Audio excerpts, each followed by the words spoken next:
Hello people, tudo bem? Como vocês foram de Natal, de Ano Novo, Carnaval? Não aglomeraram, tenho certeza, todo mundo ficou em casa, feliz, contente.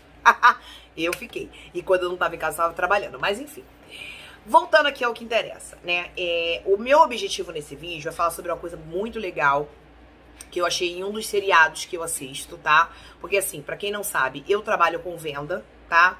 E assim, eu sou líder onde eu trabalho e eu sempre acreditei na liderança através do exemplo. Eu acho que aquela história do chefe, né? Faço o que eu digo, mas não faço o que eu faço, tá bem ultrapassada. Inclusive, assim, eu sempre fiquei muito próxima da minha equipe. Eu acho que o pessoal da linha de frente é o mais importante. Eu sempre acreditei nisso, tá? Desde os primórdios do tempo. Eu tenho muitos anos de comércio. Eu tenho mais de 2 décadas de comércio. Eu tenho 22 anos de comércio, né? E então, assim, eu gosto muito desse universo, né? Então eu tô sempre com a minha equipe de vendas. Inclusive, eu já fui até muito criticada, né? Pelos meus companheiros de cargo. Por conta disso. Mas eu ainda continuo pensando assim, sempre deu certo e assim, eu luto pelas pessoas, eu acho que pessoas são pessoas e eu acredito que assim, uma loja ela funciona sem gestor, mas ela não funciona sem vendedor. E o vendedor hoje, ele tem 2 possibilidades de crescimento, sabe? Em qualquer empresa. Ele tem um crescimento vertical, né? Que ele vai ser gestor, né? E ele vai treinando e depois vai ser coordenador, supervisor, enfim. E tem um vendedor que ele não quer. O cara quer ser médico, o cara quer ser jurista, o cara quer fazer prova pra polícia, enfim. Mas ele precisa daquele dinheiro, então ele tá correndo atrás, porque ele tem uma família pra sustentar, ele tem boletos a pagar, porque eu sempre fui muito fã de boleto, eu acho que o boleto é a maior motivação do mundo pra qualquer pessoa, tá? Do Oiapoque ao Chuí, tá? Ou seja, lá do faxineiro até o CEO da empresa, se ele não tiver boleto, ele não vai levantar da caminha dele de manhã pra trabalhar. Então, eu acho que ele tem os boletinhos dele e quer pagar os estudos dele. Então, pra esse cara, você tem que dar uma promoção horizontal. Eu acredito nisso também, tá? Mas também existe uma terceira promoção, né? Que na verdade não é nem uma promoção, é uma forma de remuneração, que é a remuneração emocional, tá? Porque eu acho que por mais que você pague bem ou tenha um salário equiparado ou igual ao salário dado pela concorrência, o que vai fazer com que você segure um bom profissional na sua empresa é a forma como você trata esse cara, é a forma como você trabalha esse cara. Então eu sempre acreditei muito nisso. Hoje eu estava até numa reunião de diretoria, eu falei sobre isso. Falei que eu tenho algumas pessoas na minha equipe que infelizmente não têm perfil gerencial, mas elas têm um perfil extremamente agressivo na venda. Então esse cara, ele merece sim uma promoção horizontal, ou seja, ele vai trabalhar nas melhores lojas da minha regional, da regional para a qual eu trabalho, a fim de que a remuneração dele aumente. Então só esse reconhecimento emocional já vai dar uma motivação extra para esse cara, ou seja, ele sabe que ele está sendo visto. Então eu acho que isso aí a gente só consegue enxergar estando no dia a dia com a equipe de vendas, analisando números, óbvio, né, que o bom gestor ele tem que analisar os números friamente, porque contra números não há argumento. Gente, eu tô com uma rinite horrorosa, porque esses dias choveu e agora tá um calor insuportável, mas enfim. Então, assim, contra números não há argumento. Então, eu acredito que um gestor ele tem que analisar os números friamente, mas ele também precisa analisar o fator humano, porque às vezes o seu melhor vendedor para de vender e você precisa entender o porquê disso. E se você estiver próximo da sua equipe, como gestor, você vai entender o que está acontecendo. E você vai conseguir resolver os problemas rapidamente, tá?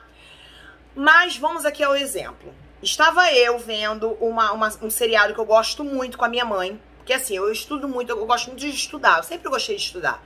Eu sempre fui bastante nerd, né? Eu não sou muito de ir pra praia. Vocês veem pelo meu bronze, né? Eu não gosto muito de ir pra praia e tal. Eu gosto muito de estudar, eu gosto de ver séries, eu gosto muito de programas mais tranquilos e light quando eu tô em casa, porque a minha vida já é muito agitada. Mas isso aí é um problema meu, não é de ninguém. Mas enfim. Mas eu não sou aquela louca do coach que fica toda hora mandando a pessoa ler livro e tal, não sei o quê, porque assim, ó, leitura é um prazer meu, pode não ser do colega. Mas quem me conhece, quem trabalha comigo na minha regional sabe que eu gosto de contar a história toda. Eu brinco com eles assim, olha, eu gosto de contar a história toda. E assim, gente, só nessa empresa que eu trabalho, eu tenho 22 anos de comércio, e assim, eu trabalhei em 3 empresas na vida, tá? E essa é a terceira empresa que eu trabalho, com 22 anos de comércio, né?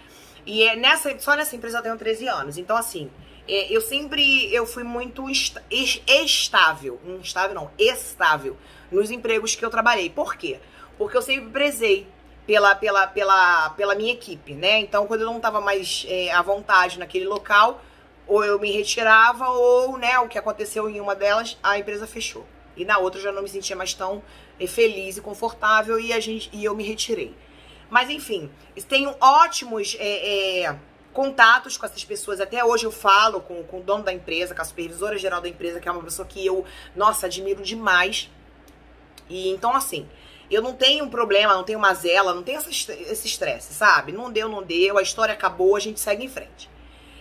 Mas voltando aqui à história do seriado, à história principal, ao verdadeiro motivo desse vídeo, eu queria falar com vocês um capítulo que me marcou muito, numa seriado que eu gosto muito, que é Law and Order, Special Victims Unit. Lei e Ordem, Unidade de Vítimas Especiais, tá? Ele dá na Universal. Ele tem muitos episódios repetidos ao longo da semana. Acho que episódio inédito agora da 22ª temporada só na terça-feira. Mas minha mãe e eu estávamos vendo o último capítulo, se eu não me engano, da 14ª temporada, gravem bem, o último capítulo da 14ª temporada, onde a detetive Benson, que é a atual agora tenente, capitã, nem sei agora como é que ela tá, mas ela era, a gente tá revendo, né? Ela era detetive na época, ela foi sequestrada por um malfeitor, né? E ele fez barbaridades com ela, ele ficou com ela vários dias, ele era um estuprador em série, um estuprador e assassino, tá? Em série. Então, assim, ele maltratou muito ela, ele queimava ela e tal. Acho que ele não chegou a estuprar ela, porque ele não conseguia, né? Por causa da história do poder que ela tinha por ser policial, eu acredito, né? Eu não sei, porque a gente não tá na mente das pessoas. A mente das pessoas é uma ilha. Mas, por que eu tô contando essa história pra vocês? Porque nessa história, o que aconteceu? A gente ficou muito revoltada, minha mãe e eu, né? Porque eu já queria que ela matasse ele, que ela se livrasse das algemas, né? Como uma MacGyver da vida. Que ela, né?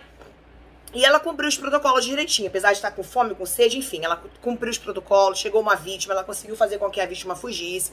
E assim, ela conseguiu ficar lá com ele. Até que, enfim, né? No final do episódio, ela consegue se soltar. Eu não vou dar o spoiler do final, porque eu gostaria que vocês vissem esse episódio e tivessem a mesma visão que eu, ou pelo menos parecida, ou pelo menos tirassem alguma lição disso.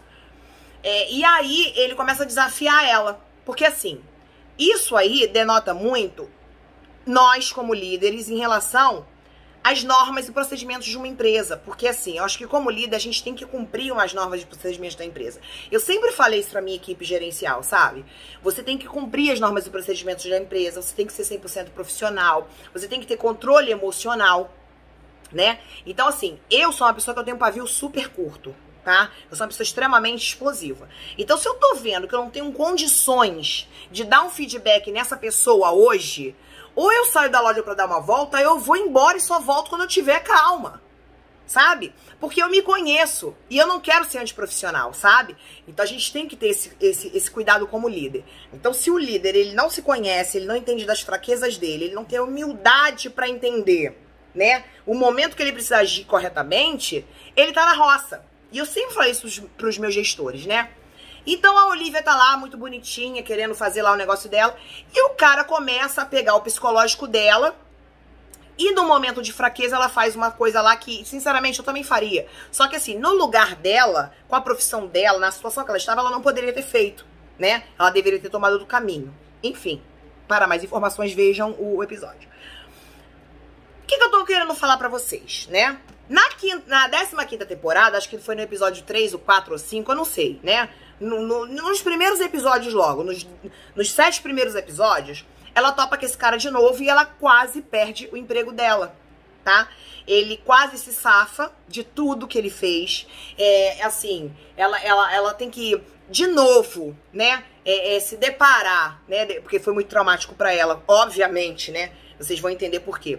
E assim, ela teve que se deparar de novo com isso. Ela foi violada 2 vezes, porque ela foi na primeira vez. E na segunda vez, quando ela teve que se explicar para um júri. Aí ela sofreu tudo que sofreu. Aí, por que ela é uma coitadinha? Não, não é porque ela é uma coitadinha. Vocês sabem por quê? Porque ela não cumpriu os procedimentos. Então, quando eu falo pra vocês que existe o procedimento por um motivo, é porque existe por um motivo, gente. Então, se vocês, no momento de, eu preciso bater minha meta, eu vou fingir que eu não vi. Eu vou burlar isso aqui pra conseguir isso aqui.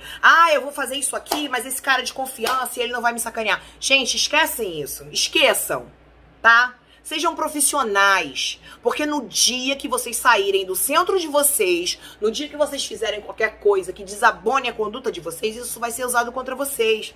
Porque existem pessoas e pessoas no mundo, a gente não sabe quem é quem, o ser humano é uma ilha, tá? Então existe o cara que quer o problema dele resolvido e que é o cara que quer causar, existe o cara que quer causar. Às vezes, o cara nem quer o problema dele resolvido. Porque se o cara quer o problema dele resolvido, ele vai direto na fonte, a pessoa que pode resolver, ou seja, o gerente, o supervisor, enfim. Mas tem um cara que vai direto lá nas altas esferas. Por quê? Porque o objetivo dele é expor a sua falha. Então, se você der brecha para que isso aconteça, vai acontecer. Então, eu sempre falei pros meus gestores, sabe? Vocês adoram ser gestores, vocês lutam muito pra ser gestores, botar a blusinha lá preta pra ficar lá na frente, mas vocês não entendem a responsabilidade disso. Ser gestor é estar no holofote o tempo inteiro. E não é só na empresa que eu trabalho, é em qualquer lugar. Então, até na hora de postar alguma coisa, na hora de um afã, cara, toma cuidado. Porque, assim, na internet a gente não consegue ver quem é quem, mas na nossa empresa a gente consegue. E eu vou te falar, isso acontece na nossa família, na nossa casa, nos nossos relacionamentos pessoais. Existem pessoas que simplesmente são haters e acabou. Não há nada que você possa fazer. Então, o que você pode fazer? Não há nada? Não. Assim, ande na linha, faça o correto sempre. Seja profissional, entenda que ali é o teu ganha-pão. Eu passo 10, 12 horas do meu dia ali dentro, ok. Mas seja profissional, seja justo, seja imparcial. Porque na hora que você tiver que passar por uma situação dessa, você não vai deixar a ponta solta. E a pior coisa que existe para um gestor é a ponta solta. Então entendam comigo, a partir do momento que você bula, que você deixa de fazer, ou que você faz alguma coisa, que você dá o jeitinho brasileiro, você tá deixando uma ponta solta. Não faça isso. Pensa na tua carreira, porque a bênção, ela quase perdeu a carreira dela. Tudo pelo qual ela abriu mão na vida dela, ela perdeu por conta de um marginal que quase destruiu a vida dela, ou seja... Aí vocês falam, mas isso acontece no seriado. Não, gente, isso tá acontecendo agora, na casa de vocês, na loja de vocês, na regional de vocês, e vocês não estão enxergando. Então, parem pra pensar, vejam esses dois episódios, ok? Um beijo pra vocês, uma boa noite, fiquem com Deus, tá? Vamos aprender juntos, vamos sofrer juntos, porque eu também passei por isso várias vezes já. E vou falar, já apanhei muitas vezes, já deixei muitas promoções ao longo da minha carreira passarem por conta do meu temperamento. Eu acho que é uma coisa que a gente precisa aprender. O nosso maior inimigo somos nós mesmos, tá? Então, quando a gente aprender isso, a gente vai aprender a se controlar, sabe? Eu acho que vocês têm que ter humildade pra entender quais são os seus problemas, o que vocês precisam melhorar, e a partir daí tentar aperfeiçoar, ou tentar pelo menos adequar ao ambiente de trabalho de vocês, e vocês vão ser muito mais felizes, tá? A partir do momento que vocês tiverem humildade pra entender que vocês também são seres humanos, vocês vão ser muito mais felizes, tá? Um beijo pra vocês, fiquem com Deus, tá? E até a próxima.